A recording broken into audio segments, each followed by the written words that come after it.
Hey. Let's get right into it. Yeah, let's get into it. Okay. The mature, empowered feminine. Yes. Beautiful. What is that? Oh my goodness. You know, this is like, I want this just to be straightforward and honest as possible, and just coming from, you know, a 41-year-old's perspective. You know, I'm just starting. I mean, I'm not just starting. I've been on the journey my whole life, I think. But I think I'm just awakening to this in my 40s. And so, you know, whoever's listening or tuning in, just to know that this is my own journey and my perspective and my truth. So, you know, if you can resonate with it, great. And I would love, you know, the feedback. But yeah, this has been such a personal journey.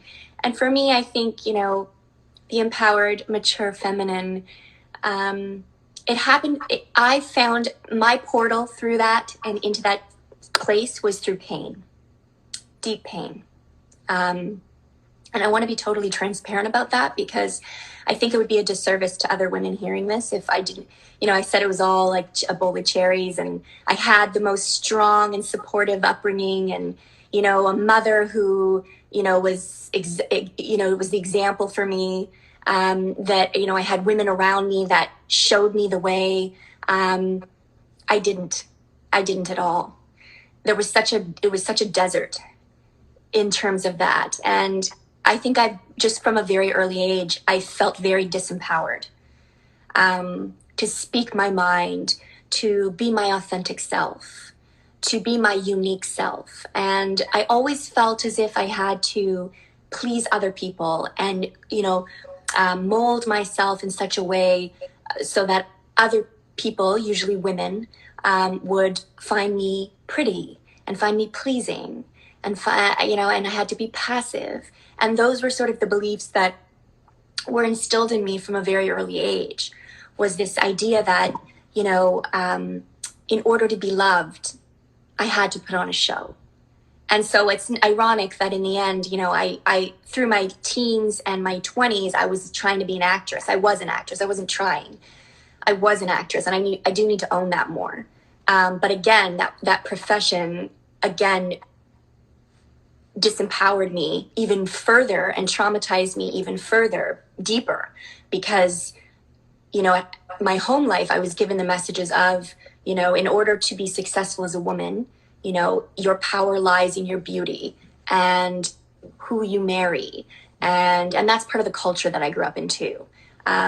You know, that someone else out there is going to take care of me and save me and give me this beautiful life that I am worthy of. But it will only be through something external, you know, my beauty, external, fleeting. It's not there forever. A man, he can come, he can go, you know. My profession as an actress, someone choosing me for the part and being accepted and loved. Mostly, again, there was so much pressure on beauty and body image. And so put that into the cauldron, and then in my early 20s, having a traumatic experience with my body.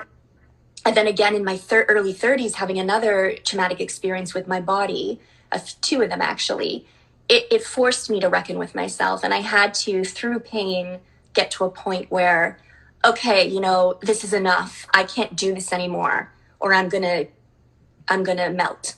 I'm going to melt down. I'm going to have a nervous breakdown. So it was through the pain that I expanded my awareness and had to go deeper inside, because there was something in me that just kept gnawing at me and saying, Lauren, this isn't right. There's something very wrong here, and you need to look deeper. So that's sort of, you know, been my path, is through pain, unfortunately, you know.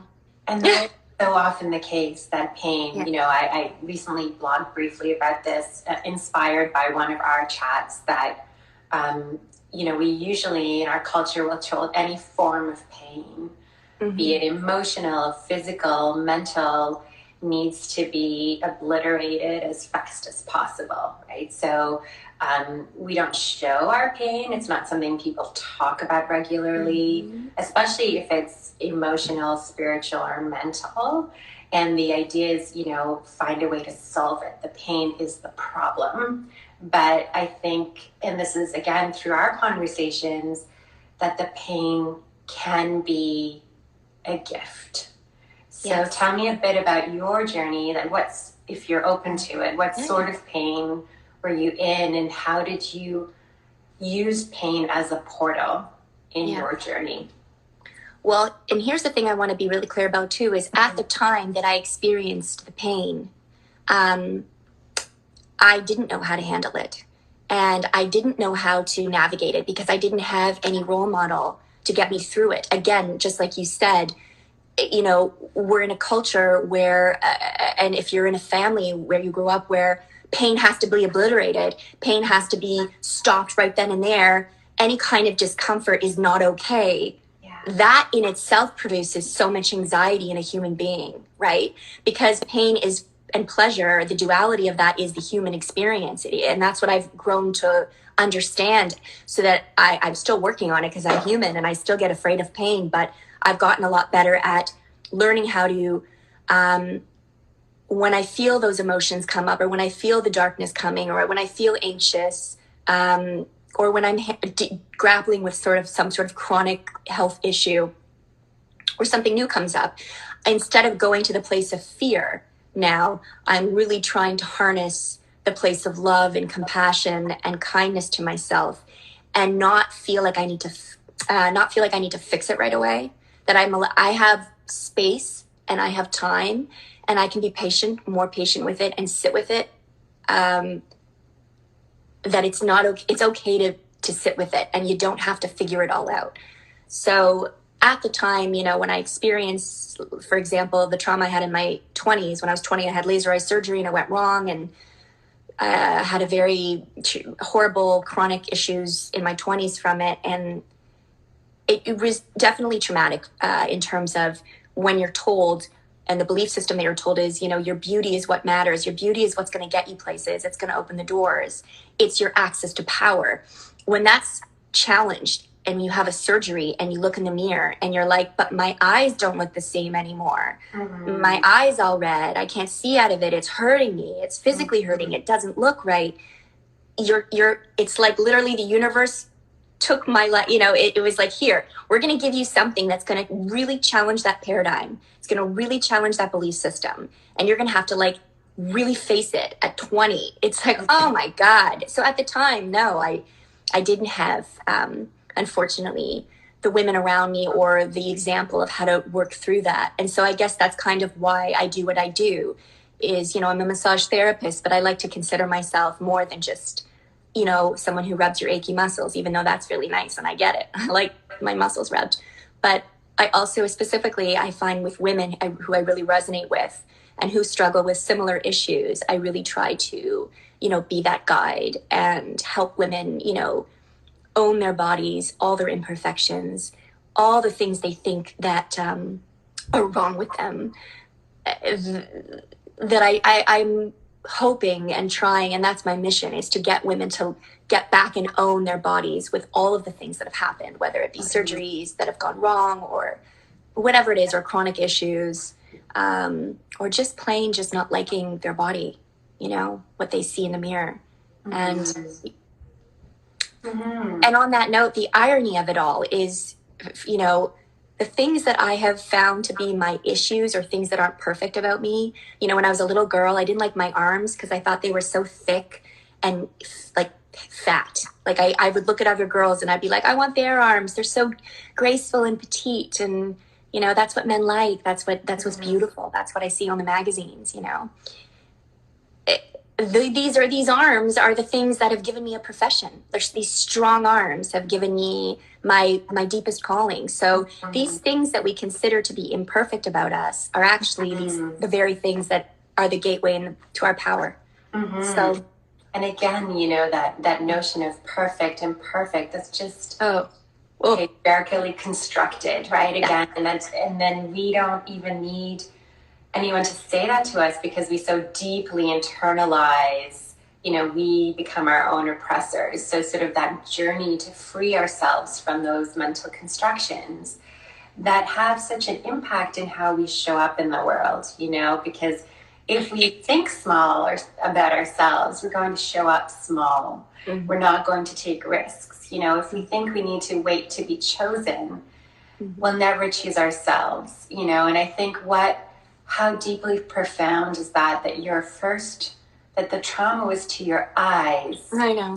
Right? Just that you were saying you were always focused, you were taught to focus on how others saw you in this journey now into how you see the world.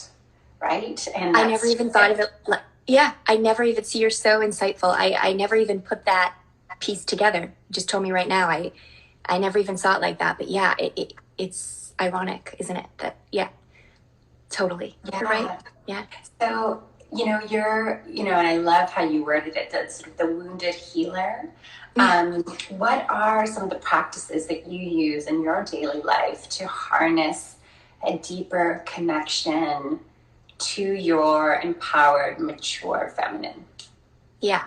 So the things that I have found to be the for me, what works is I've always had a love of yoga. So I've been doing yoga since I was 20, on and off. I'm not like a yogi by any means, but I use it as a practice to ground myself, especially when I'm going through a phase or a time where I feel like I'm really flighty or I'm really not grounded, and I'm all over the place. Yoga's been the fastest way to get me to root down and ground, find my center, get back down to earth, and be in my body. And I love it because, sorry, my nose is running, and I love it because, you know, also it incorporates not just the physical, you're not just getting a great workout, but obviously you're working on other aspects at the same time. I kind of like to think of it as meditation in motion, which has been described as. So yoga, right now I'm doing Buddha yoga, which I love because, and I've talked about this before briefly, how it incorporates a lot of different aspects, tribal dance, yoga, of course, core strengthening, which is the spiral structure technique, which I really love.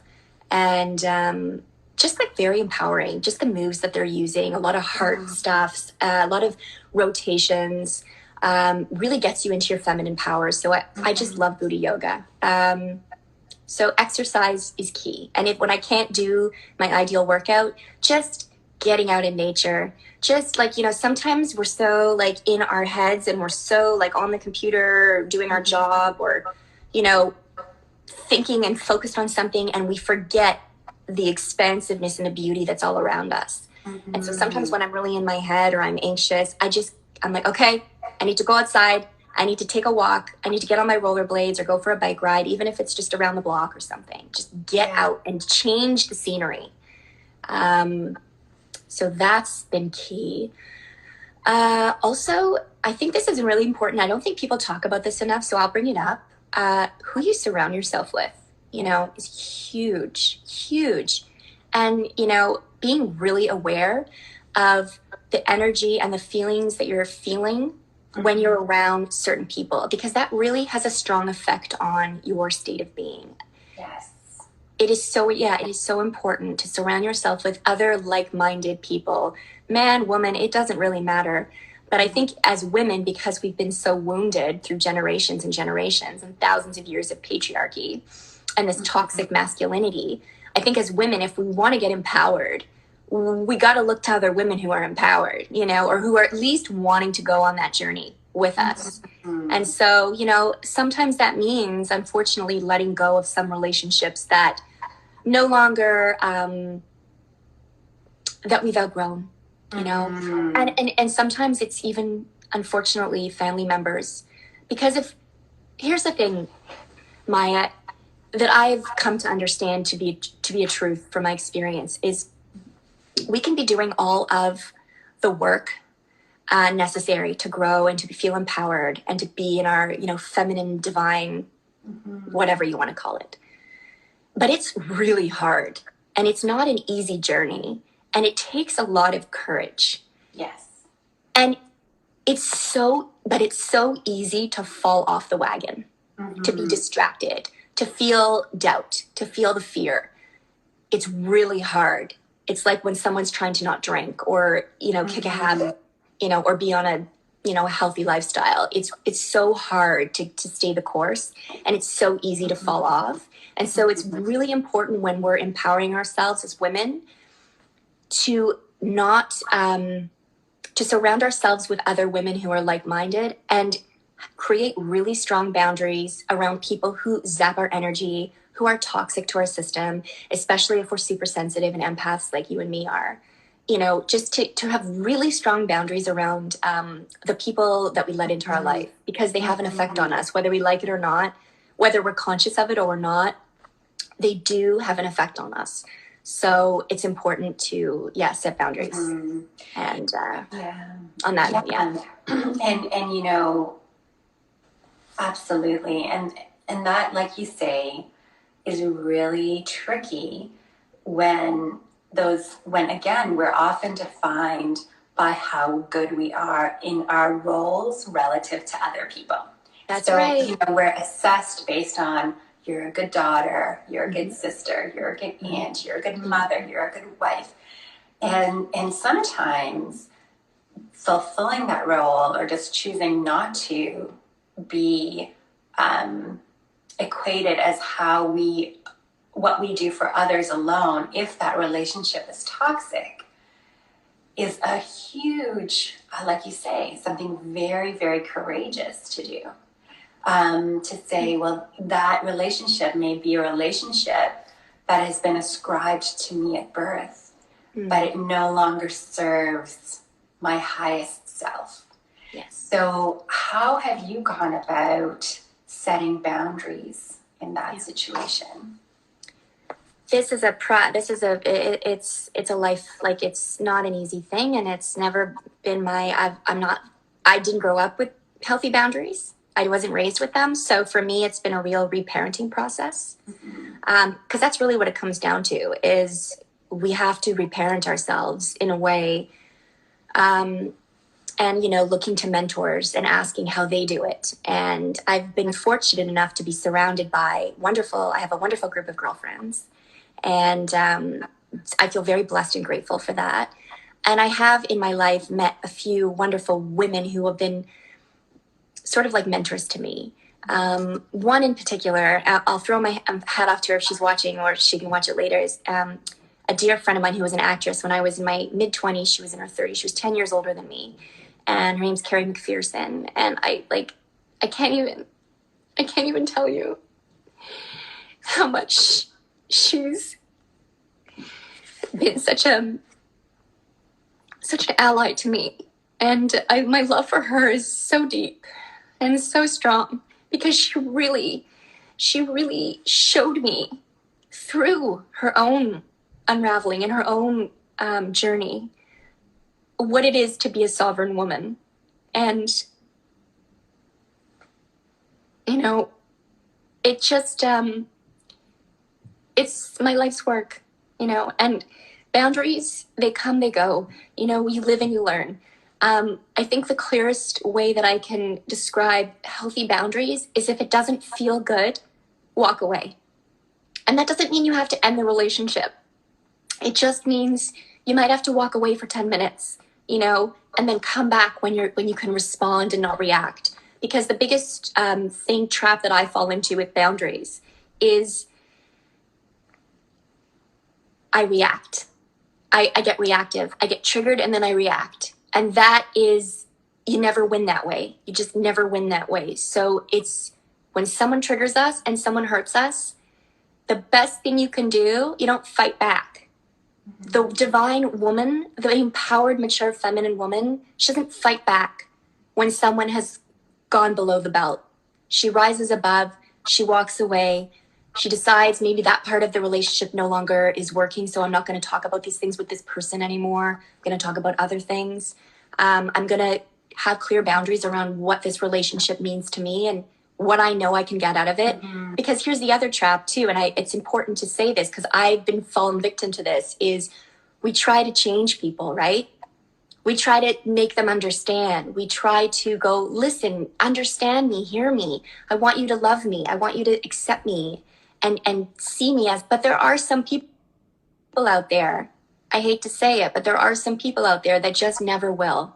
They just never will give you what you're looking for. And that's painful, and that's the truth. And at a certain point in our lives, we have to, you know, when we hit our 40s, especially as women, we have to own the truth of that and go, okay, this person's never going to be able to give me what I'm looking for. so I need to go find it somewhere else. Mm-hmm. Yeah, Absolutely. And I think, you know, when you say, you know, not to engage, not to go also below the belt, that reminds me a lot of, I mean, I think what we're talking about in many ways is breaking old patterns of relating to each other, old conditioning, you know. A fun example is, you know, my husband is South African, but he came here when he was 10. You know, you would never know he's South African. But when he's with his parents, without him knowing it, he gets his accent back. Yeah. So I think in many ways, you know, we just go back to being who we were when we lived in that home, for example.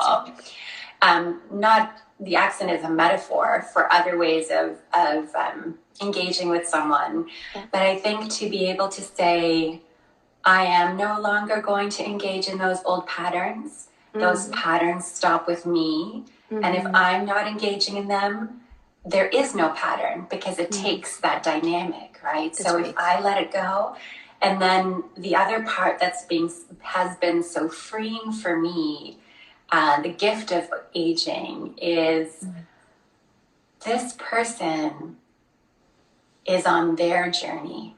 Yeah. I have compassion for them. I can step back and say, what happened to you as a child that led you to be here and to have these unresolved traumas? And you're doing your very best, but your very best may not meet the needs that I have as a child. Point where you can release them and say, you know, I want to hug your inner child. I love you for where you are in your journey, and walk alongside each other, right? I think that's, for me, has been the ultimate place of peace and forgiveness.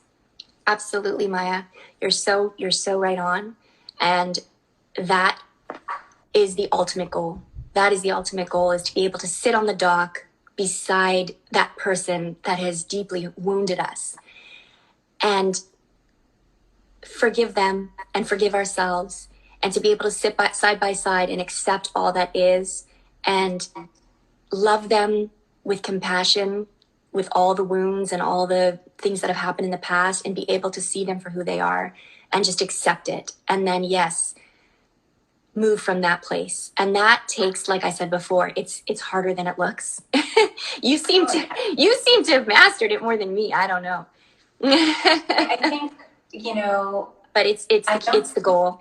I don't, like you say, I don't think it's something we can ever fully, you know, it's not like achieving a static goal. I think it's an ongoing relationship. I also think we're really lucky to live in a time where there's just a greater collective consciousness coming to the fore around, you know, whether it's Dr. Nicole LePera's book about self-healing and how to do that, or Dr. Shefali's book on the radical. The Radical Awakening. I want to read that. It looks really up my alley. I definitely want to. Oh yeah, I'm working through it very slowly. Or Eckhart Tolle. I think we're just really fortunate to be in a time where there's a collective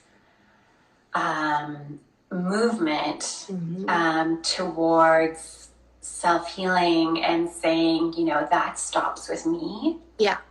And, you know, hopefully to free the next generation from that. And it leads to a lot of, you know, parenting choices as well on a daily basis, that, you know, how to be conscious. Yeah, to be awake, to be aware. And you're right.